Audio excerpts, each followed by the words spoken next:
A budete se dobře bavit. V této pohádce ovšem vystupují pouze smyšlené postavy a jakákoliv podobnost s reálnými osobami je čistě náhodná, ano? Kdybyste náhodou nevěděli, že cenzura, která se v naší pohádce objeví, znamená to, že to není vhodné pro malé děti, jako jste vy.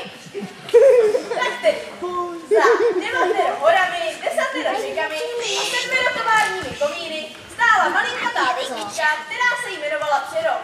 A docela na okraji té vesničky žil v jedné chaloupce u lesa jeden zamilovaný pár, Danielka a Jiřinka.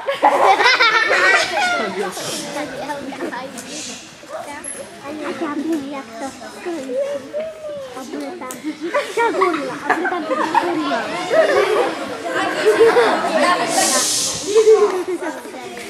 A Jiřinko, já bych tak strašně chtěla děťátko. Ale Danielko, sama dobře ví, že adopce pro registrované partnerství je zakázáno. Ale já bych ho i tak strašně moc chtěla. Vyrobila bych se klidně i z másla. Nebuď hloupá, Danielko.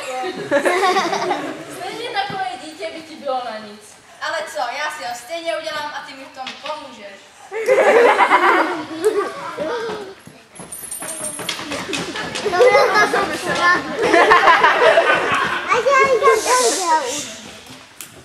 To se nám to děťátko povedlo.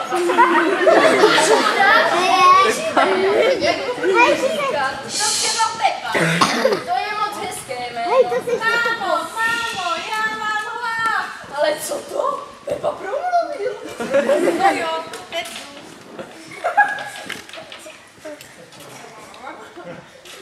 Mámo, já mám hlad. Cože? Pořád máš hlad? Tak to by se neměl jmenovat Pepa, ale Pepožrou.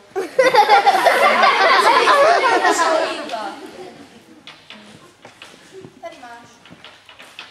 Mámo, já mám hlad. Ty jsi snědla všechny zásoby. No to teda. To nevadí, tak s ním vás. Já vidím nohy.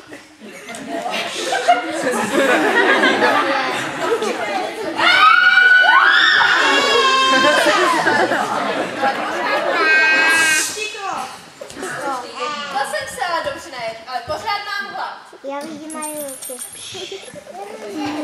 Ale pohádky jdeme do. Co to dělá? A tak se mi možná vydal hledat, co by ještě snědl. Šel, až se objevil na rozlehlé louce, kde se pásly ovečky.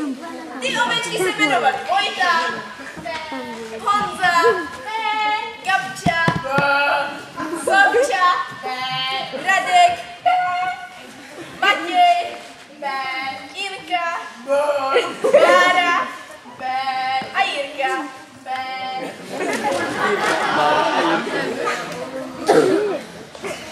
Hej, Jirka, Bára. Já jsem...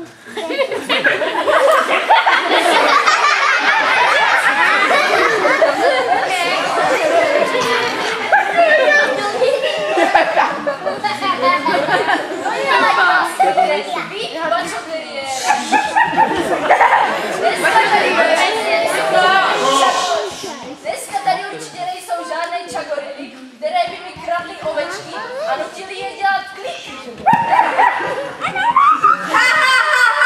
Všetkých vás chytím, vy hlupé ovečky.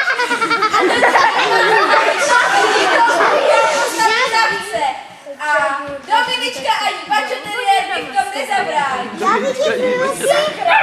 Zase. Svět se mámu, druhou mámu a teď s ním i tebe, čagorilo.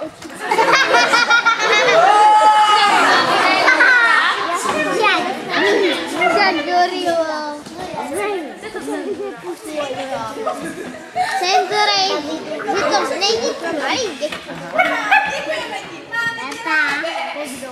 Svět se mámu, i druhou mámu, čagorilu a ty s ním i vás, Dominičko, pačoteriére a ovečky. Ne, nemůžu ti utéct, bolí mě totiž kolínko.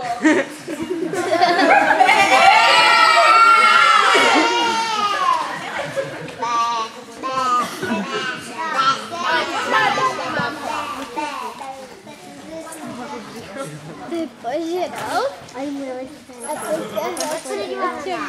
A tak šel Pekošrou dál. Šel a šel a měl pořád větší hlad. A když už pokročilo blíže, že to bylo jako zemětřesení, uviděl jednu polní cestu a na ní stál kuň, který se jmenoval Koňská huba Mates. A na něj se snažil nasednout velký farmář Zdeněk. Když se mu to ale povedlo, tak se Matesovi rozjeli nohy a rozplácel se pod Zdeňkovou hlavou.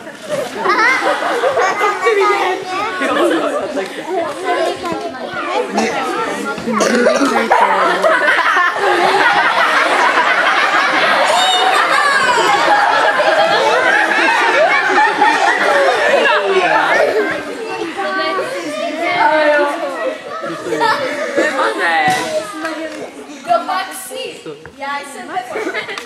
A co tady chceš? Já už jsem dlouho nejed a mám hlad. Ale já nemám žádné jídlo. Všechno se posně. Jen mám i druhou mámu, Čagiru, bačoteriéra, ovečky, Dominičku a teď s ním i vás.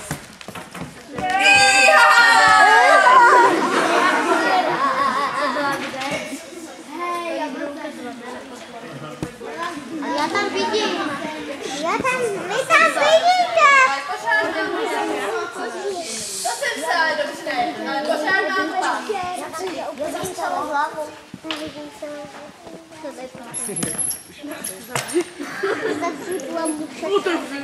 Otevři A tak šel Pekošrou dál, pořád se přibližoval vesničce Přerov.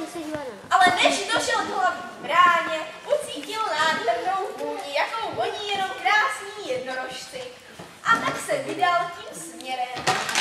Když se objevil na překrásném kouzelném palouku a na něm skotačili ještě hezčí jednorožci, kteří se jmenovali Kačenka, Nikolka, Verunka a Kristýnka a vládla jim velká růžová knysna Juana.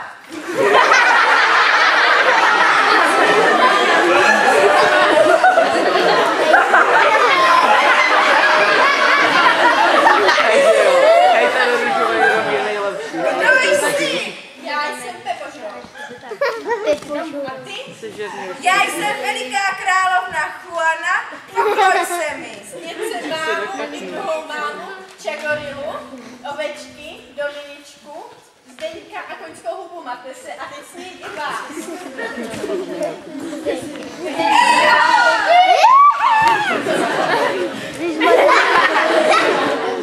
Jako poslední já. To jsem se ne, ale ne. A ty jednodušší roky mi píchají hříše. No nic, zkusím to vychodit.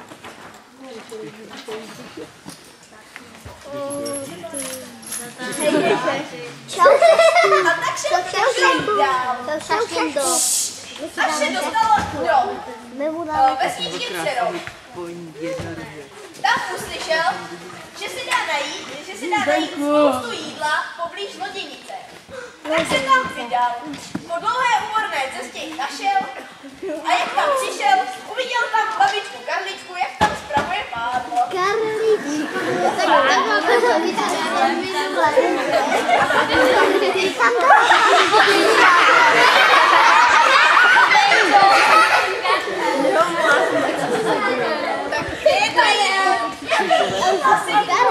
Snědce mámu, i druhou mámu, Čagorilu, Dominičku, bačoteriéra, ovečky, jednorožce a to jídlo, co schováváš, taky sní. Cože? Ty jsi snědl jednorožce?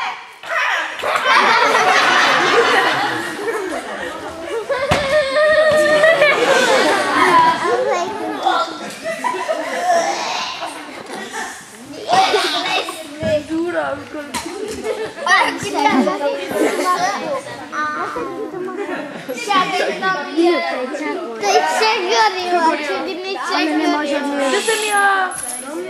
Čagorila. A od té doby byli všichni šťastní. Ani Jiřinka už po té zkušenosti nechtějí děťátko. Čagorila donutila všechny ovečky udělat kliky. Dominička a bačoteriér se jim smáli. Jednorožci se vrátili na magickou palouk a babička Karlička si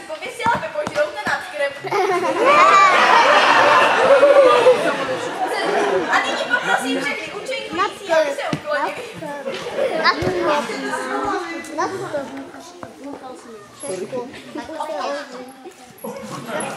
to.